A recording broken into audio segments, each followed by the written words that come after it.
Sergei Shoigu, umushikirangaji wo kwivuna abansi w'Uburusiya, yagendeye abasirikare b'Uburusiya bari muri operation militaire spéciale muri Donetsk kuyu wa gatandatu genekerezo rya 4 z'ukwezi kwa gatatu mwaka wa 2023. Urugamba muri Bakhmut rurakomeza, aho kugeza ubu ataraho gutuma umwana ndetse n'ingabo z'umutwe wa Wagner zemeza yuko ziri hafi kugenzura igisagara cyose. Leta zunze ubumwe za Amerika zongeye imfashanyo igihugu ca Ukraine zijanye n'ibigwanisho ziciye miliyoni 400. Hanyuma leta y'Uburusiya yafashe ingingo zidasanzwe inyuma y'ibitero vyabaye kuri uyu wa 4 genekerezo rya 2 z'ukwezi kwa gatatu umwaka wa 2023. Umuvugizi w'igisirikare cyo kwivuna abansi w'Uburusiya Igor yamenyesheje ivyo bamaze gushika ko muri operation militaire spéciale. Ibi n'ibindi nivyo tugiye guca hirya no hino muri kino kiganiro cacu, aho tuza kurabira hamwe na cyane n'amakuru agenda avugwa ku munsi wa 374 y'urugamba kuva iki gihugu cy'Uburusiya gitanguje ibikorwa vya gisirikare bidasanzwe muri Ukraine. Kaze rero mugire subscribe kuri channel YouTube yacu, share, like na comment, navyo tuba tubikeneye kugira ngo muze muraronka amakuru ku gihe.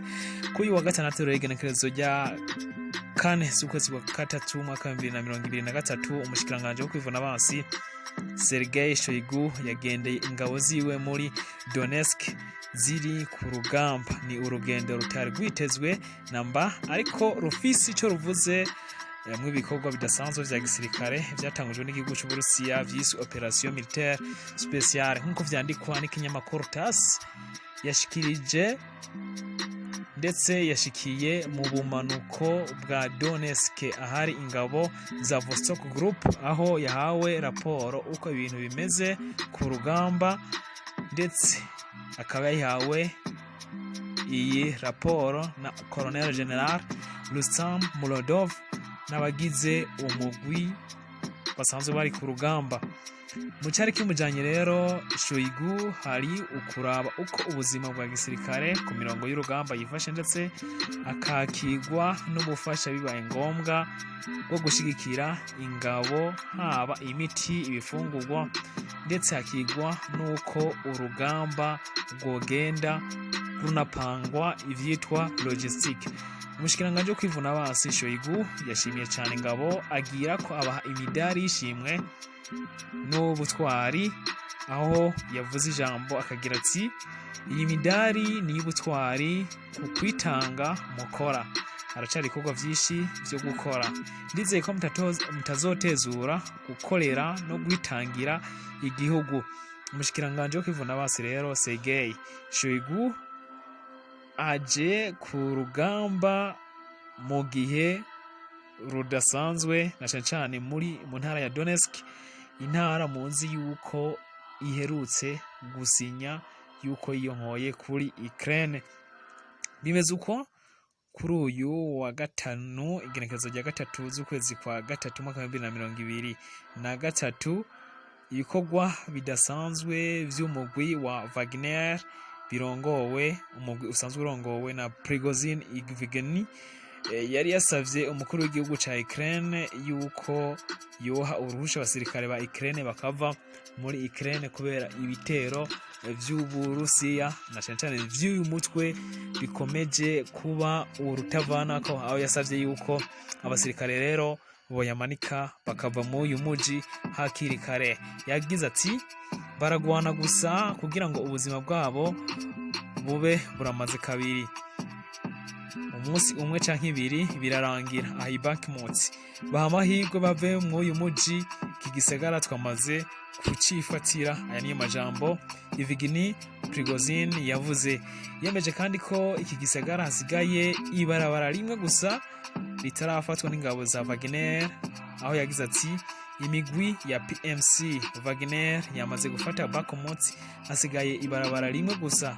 Twibaza ni abantu ubwo baba bari professionnel twaba turiko turagwana gusa ubu hari abana n'abasaza bari ku mirongo y'urugamba. Evgeny Prigozhin ashikirije ano majambo inyuma yuko hari haheze hafi amezi 12 urugamba rudasanzwe. Robert Provdi, komanda wa Ukraine nawe asanzwe arongoye operasiyo zo kugwanira no kugwanisha drone, yemeje ko haheze imisi 110 ariko aragwana muri uyu muji. Yemeje yuko baba barose itegeko ryo kuva muri Bakhmut. Debite asanzwe arongoye umugwi ujanye n'urugamba rwa gisirikare aho igihugu ca Ukraine gihanganyemo n'Uburusiya, Volodymyr Nazarenko yavuze ko akenewe gusa ibigwanisho bikwiye kugira ngo abarusiya birukanwe ndetse basibanganwe ku butaka bwa Ukraine. Igor Kimakovsky asanzwe ari umuvugizi wa Republika ya Donetsk yabwiye Channel 1 ko abasirikare ba Ukraine hafi 70% baje ku rugamba nabo batikiriye muri runo rugamba. Abatohoji b'urugamba bemeza rero yuko urugamba rwo gufata Bakhmut rugeze kure. Umushikirangaji wo kwivuna abansi w'Ubwongereza yemeje ko kugenda babomora ibiraro bibomorwa n'abasirikare ba Ukraine na cyane ikiraro c'ingenzi kiri epfo n'ikindi kiri haruguru bihuza umuji wa Bakhmut hamwe na Shaziv Yar bizotuma urugamba rugenda buke buke, ndetse ibi kuba vyakozwe kugira ngo igisirikare ca Wagner nikizokurikire abagwanyi kuvuga abasirikare ba Ukraine bariko barahunga bava muri uyu muji. Kuva rero mu kwa kabiri k'umwaka wa 2022 igisirikare c'Uburusiya gitanguje ibitero vya gisirikare bidasanzwe muri Ukraine. Bakhmut yahozemwo urugamba rudasanzwe ndetse nirwo rugamba rurerure cyane. Umunyamabanga w'igihugu ca Ukraine mu vya gisirikare Oleksiy Danilov we yemeza ko abasirikare barenga incuro indwi ku basirikare b'iwabo ba Ukraine aribo ku ruhande rw'Uburusiya aribo bamaze gusezera isi. Bakhmut rero ni umuji udasanzwe kuko imbere yuko bino bitero vya gisirikare vy'Uburusiya bitangura wabamwo abantu barenga ibihumbi 70.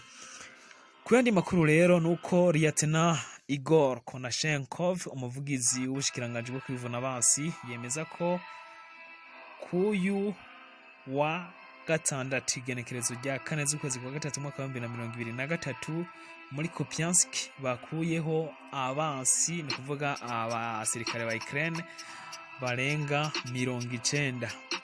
Ati twakoze ibikorwa bidasanzwe aho twagerageje gutera imisile muri Novosibirsk, muri Lugansk no muri Granikovka, Timikovka na Tabayevuka, ubwo buce bwose buri muri Kharkov, aho baturiye imiduga 6 y'ingwano.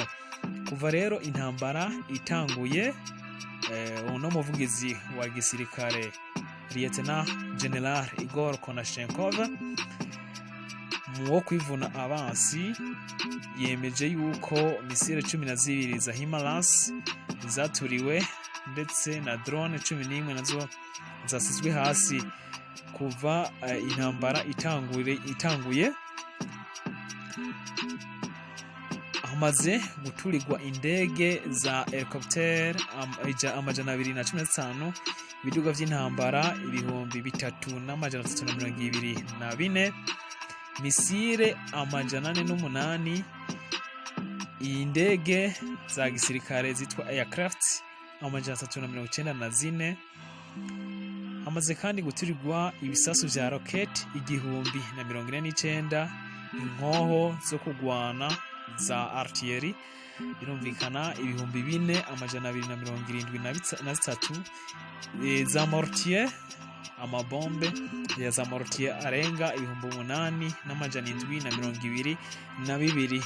Ivyo rero akaba arivyo vyasambuwe kuva igisirikare c'Uburusiya gitanguje ibikorwa vya gisirikare muri Ukraine. Kuyandi makuru ku munsi w'amajana 374 twovuga yuko igisirikare kuyu wa gatanu igenekerezo rya gatatu z'ukwezi kwa gatatu mwaka wa 2023 nk'uko vyandikwa n'ikinyamakuru Ukrainform yemeza ko ibice 9 arivyo vyahuye n'ibisasu bidasanzwe mu masaha 28 aho abashika 9 aribo basize ubuzima muri Chernihiv. Harashwe misile zirenga 9 muri Zaporizhia, Dnipropetrovsk, muri Kharkiv, muri Donetsk ndetse no muri Mykolaiv. Ibitero kandi vyaje nyuma yuko kuyu wa kane igenekerezo rya kabiri z'ukwezi kwa gatatu mwaka wa 2024 mu Burusiya Bryansk, umuji uturanye na Ukraine, hari ibitero vya Ukraine vyishe abanyagihugu. Ivyo Vladimir Putin, umukuru w'igihugu c'Uburusiya, yemeje ko ari ibikorwa vy'iterabwoba. Uburusiya bwemeye ko bugiye gukomeza umutekano kuyu wa gatanu nyuma y'ibi bitero. Putin yemeje kandi ko ibi bitero ari bimwe mu bikwiye gusigura impamvu Uburusiya bwatanguje ibitero vya gisirikare bidasanzwe muri Ukraine. Dmitry Peskov yagize ati nivyo ejo hahise hari ibikorwa vy'iterabwoba vyabaye, iperereza ryatanguye kandi ingingo zidasanzwe zafashwe. Kuyu wa gatanu Washington, chancelier w'Ubudagi Olaf Scholz yahuye na perezida wa Leta Zunze Ubumwe za Amerika Joe Biden, aho bemeje kubandanya bafatanya mu gufasha Ukraine mu kwironsa ibigwanisho. Mwamenya yuko igihugu c'Ubudagi giheruka gutanga ibiduga vy'intambara bidasanzwe arivyo vyiswe Leopard D, mu gihe Ukraine ikibandanya isaba ibindi bigwanisho.